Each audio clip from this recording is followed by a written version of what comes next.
Um, I was wanting to talk about this photographic, the photographic portal model. It's this is a very important first step. This is what I built called a photo cube. It's a color coded photo cube. A photo cube. What I mean by that photo cube is that it cues you in on the right places, the right angles to take the correct pictures at, and it's color coded. That helps me figure out which pictures I've already taken and which pictures need to be taken, stuff like that. There's three red arms coming down from the top, dice.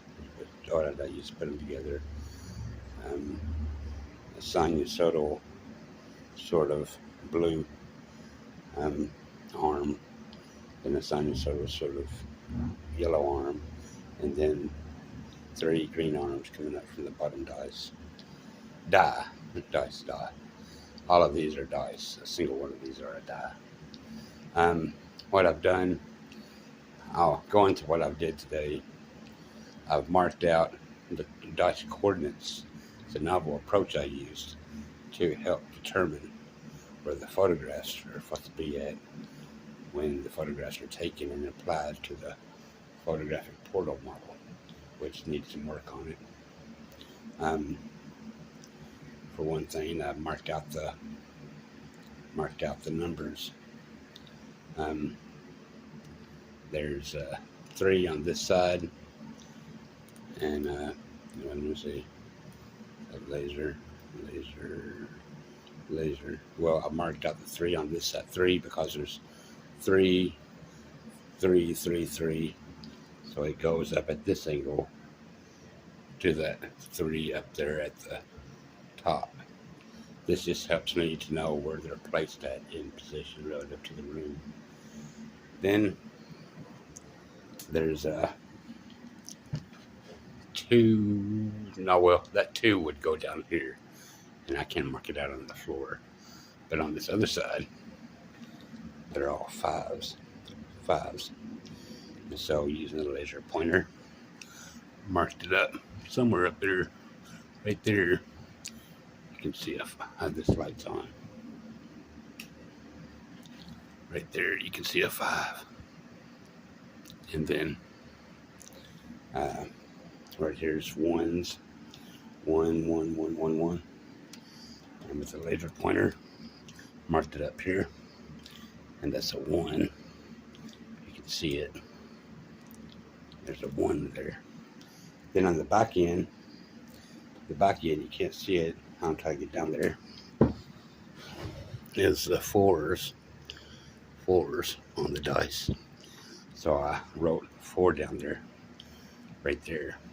This just helps me determine the placement of the pictures after they're taken. But the second stage, the stage before that, is that you have to take pictures. You have to take 26 images for the outside and 26 images for the interior holodeck. For the 26 images, the faces are the 6 simple faces. The only thing you have to worry about is getting that center square in line with that outer square. Then with the edge-on views, there's 12 edge-on views. You have to get this image morphed. What I mean by that is that you take that dice and whatever morphing program you have, pour it out to where it's a square image.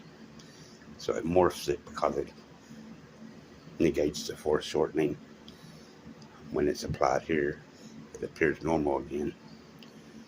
And then you do the same thing to this edge on view that makes up this edge on view here. Then there's 3 planes that need to be morphed squared at the 8 corner angle views. And you take, for instance, that die right there, and morph it out to where it's squared, a squared image. And it's incredibly difficult to take perfect pictures, but it's something I'm going to attempt to do soon, and that's going to be a chore in itself.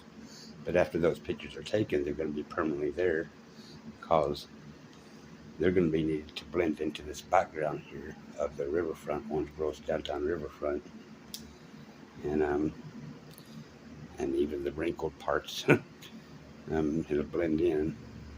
The fact that it'll blend into anything is an achievement. And I'll put this photographic portal model in the very same place that's reading at the same height, the very same place where this queue is, photo queue, and apply the images onto this.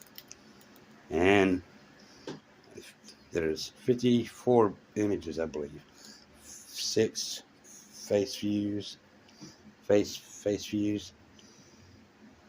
2 edge-on views, and there's 12 edges, so it's 24 plus 6 is 30, and there's 3 corner angle views per corner, and there's 8 corners, so there's 24 more. So I believe that's 54 images altogether just for the outside. And for the that's for the outside cloak. For the inside will be a holodeck using the same imagery, because it shows right here the inverse relationship photographically between, that's an 18 viewing angle, and this is a 26 viewing angles when you include the corners. It shows the inverse relationship photographically between invisibility and a holodeck, and it requires this morphing to do the job.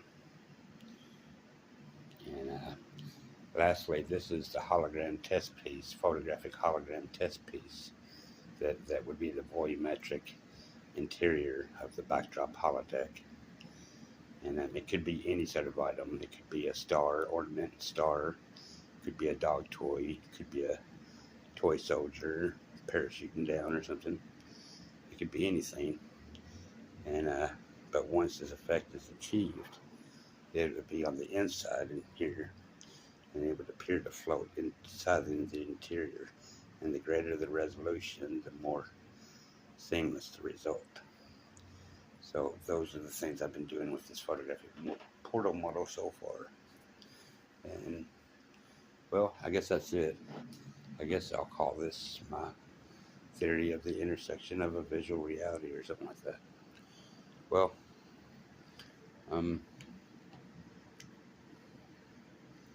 I'll see y'all in the next video, I guess.